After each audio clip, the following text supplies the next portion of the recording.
Hello and welcome to California. My name is Justin. I'm the owner of Team 53 and I partner with Coach Dave Academy and Impel Motorsports to bring you this week's Learn to Drive video for ARCA at Auto Club as part of iRacing's 2025 Season 3 Week 4 official series.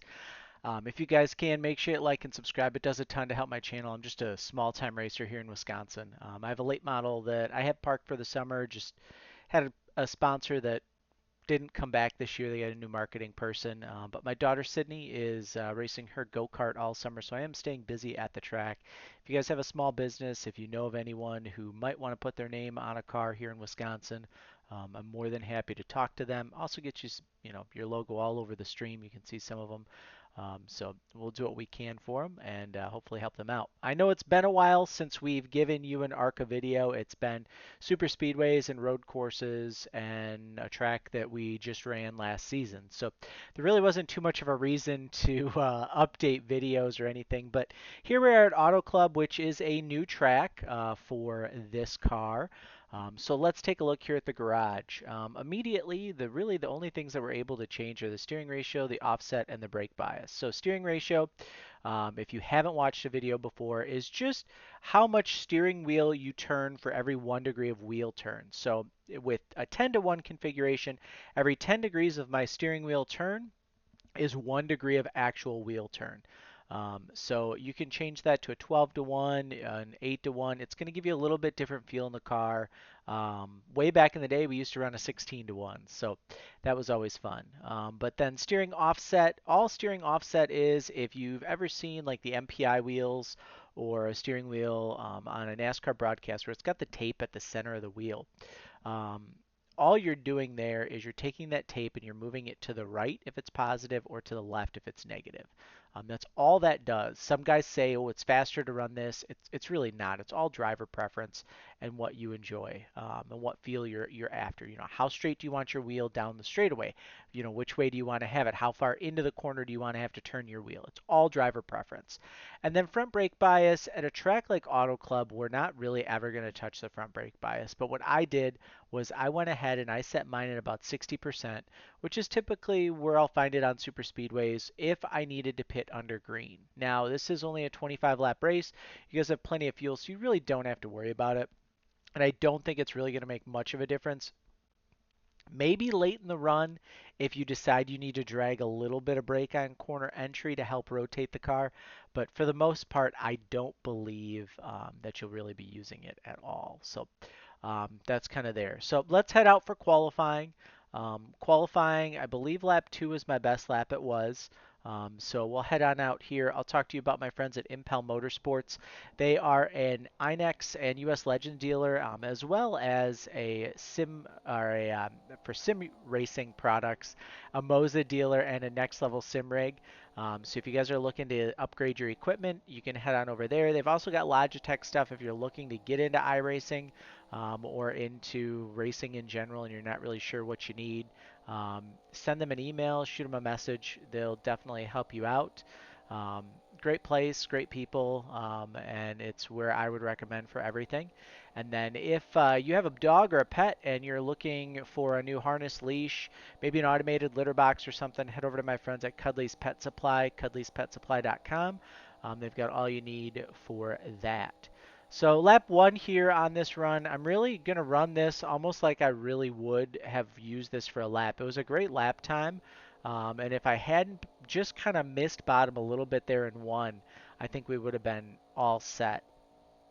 So we'll come around here. I'm going to fast forward here to lap 2. You see we're down there on the bottom. We get a nice cut there down onto the apron here. And so now we're going to run down here on the apron um, here on our fast lap. And what I'm going to do is there's this royal purple sign here. And when I bring my car up, my goal is to be in that outside lane at the royal purple. If I'm not there, it's going to be difficult for me to get into turn 1 just with transferring weight and getting that car pitched into the corner properly. It's not going to happen for me. So we're going to head around here.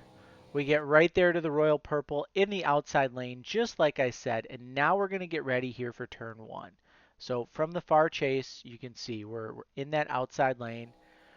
We get here, right about this stoplight is really where I'm starting to really actively turn into the corner. So from the cockpit view, you can see it's gone on my triple screens. It's hiding back here on my third monitor. But we go into this corner, and now my goal is going to be drag just a little bit of brake, but I want to pitch this car into the corner and get it down here onto the bottom. So if I can get down there to that bottom lane, I know I'm going to have a good lap. So I get this pitched around, and then I can physically drive this car down the hill. And that's what we're doing here. We're driving it down the hill, getting it in nice wide apex. For those of you who couldn't see inside the car, outside the car, this is what it looks like. We cross over, we get down, just a hard drive off that corner there. We go flat out down the back stretch. Super boring here. You want to be nice and tight up against the wall um, in that upper lane, and you can just kind of park that seam underneath your car, and you know you're going to be where you need to be here down the back stretch. And then as we get ready for the corner, we're really going to start to think about turn 3 when this wall changes here. So as that wall changes, that's where we're going to start to turn in. And then again, just like 1 and 2, we want to get this car all the way down to that bottom lane. And we're just going to roll through that corner here if I can find far chase. We'll roll through the corner here on the bottom and then just floor it on exit. Keep the car pinched down if you can. And then get down here and get crossed over back down onto the apron. And away we go. And that was a 7:14 lap. I think I had a 6:90 for my optimal lap. Just couldn't quite put it together to get you guys that fast of a lap, but that's okay. I'll give you guys a lap inside the car, brought to you by my friends at Overdrive Racing Oils and Lubricants. They are an AMSOIL dealer, an independent AMSOIL dealer. I just switched over to run an AMSOIL in my personal car, and I went from about 28 miles per gallon in my Jeep Cherokee, right around 30 and a half, and I think last night when I pulled in after driving, it was at like 31. So it definitely has been worth it for me. It's something you guys should check out. Link is in the description below if you've never done it. They've got these great oil change kits right on their website. Makes it super simple. I highly recommend it. So here we go.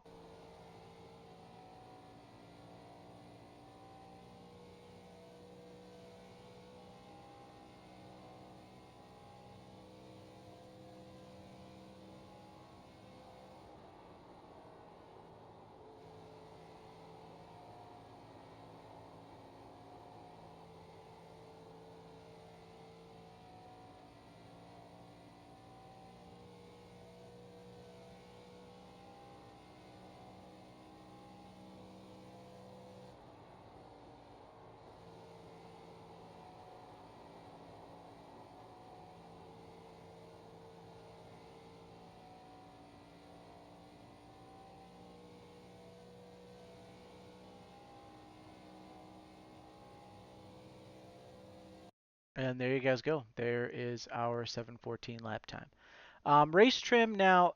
What I did was I took that 7:14 qual time and I said, what if I backed my lap time up, my best lap down a tenth? And the reason that I did that was because I'm not going to have any right front tire left. And that was pretty obvious to me in qualifying. Like you can physically feel that right front just cheese grater. So what I did was I just kind of backed that time up and I said, well, if I can run an 8, what's that going to do over, 5, 6, 7 laps? Where's my tires going to be? And that's where we go in here and we take a look and we can see 93, 95, which still isn't perfect, but it's not terrible. And you can kind of see too as the run was going on, it was maybe starting to free up a little bit just with the pressure build in the right rear and the temperature build in the right rear. But it's definitely a good way to think about this. So you saw kind of our lift points and our brake points here for turn 1. Under race trim, where is that going to be? And the answer is your lift point should pretty much be about the same. The only difference is going to be when you're going to get back on throttle. So what I did was I just kind of let this car rotate a little bit longer. So like in the qual video, you saw me 3/4 throttle by here, half 3/4 throttle. So we're a lot later on throttle, particularly right through here. We're a lot lower throttle. We're lifting a little bit. We're not quite all the way to full throttle, and we're getting a little bit cleaner drive off the corner. And if you guys have watched these videos, whether I talk about racing at Michigan or Charlotte or Texas, you guys know that I'm a bottom feeder. I believe in running the bottom, that you can get just as good a tire wear out of running the bottom, and it's easier to run the bottom than what it is to run the top. But there is going to be a draft component here, and I think the draft component for this week is really going to make it really difficult to make the bottom work long term in the race. I think your first couple laps, you can definitely run the bottom if you're in clean air. If you're in dirty air, you really are going to want to go and search and try and find a spot on the track where you can get clean air on your nose. And the biggest key to these cars, and really any car in iRacing, is keeping that left front clean. If you can keep your left front in clean air, it's going to keep downforce on the car and it's going to help you get through the corner. So you really have to search for that constantly, is keeping that left front clear. And if you can do that, your car is going to work really, really well in traffic. So it might be, maybe you want to run this top line through the corner. Instead of running all the way in this lane where somebody else is running, you pitch the left front tire, the left side tires, down below that seam. And I'll actually switch and run a lap up on the top here in a second. Actually, we can kind of fast forward to it. It was my 2:48 lap. So you can see, like, top side 3/10 slower without the draft. With the draft, that's where it's going to come into play for you guys. That I think the top side is really going to become dominant, particularly about 7 to 10 laps into this 25 lap race. I think you'll really be able to make some hay up here on the top. But this track, I mean, it's known for some of the best racing on the sim. You can go pretty much anywhere on the track and make it work. It's just about finding that clean air and finding your line and being able to carry it. And that's what you guys are really going to have to work on, is run, 10 laps flat out, basically a third of a half of a race in this case. Run 10 laps as hard as you can. Take a look at your tire wear, then go back in and back down your fastest lap from those first 10 laps to a tenth slower, and run 10 laps and see where your tires end up. And then back it down 2/10 and see where those tires end up and where you end up with lap times at the end of your run. And I think what you'll find is that if you back it down a little bit at the start, and we've proven this before, you're going to have more tire at the end. And so something that I use when I'm in my car is, if you go into options, an option, you click over here into your split time delta. And I'll just set it to like session best lap or session last lap if I'm just doing race runs. And really what you want to do then is you'll get in the car and you'll have your little delta that'll pop up. And you just want to keep that delta within 0.05 lap after lap. And that's really going to help you build consistency. It's going to help you ensure that you're not overdriving your car at all at any point in the race. And you should have a pretty good week here in the ARCA D-Class series. So best of luck if you guys decide to run. Let us know how you did. Shoot us a DM. I'm always happy to hear. And don't forget to join the Discord, and we'll see you guys in the next video.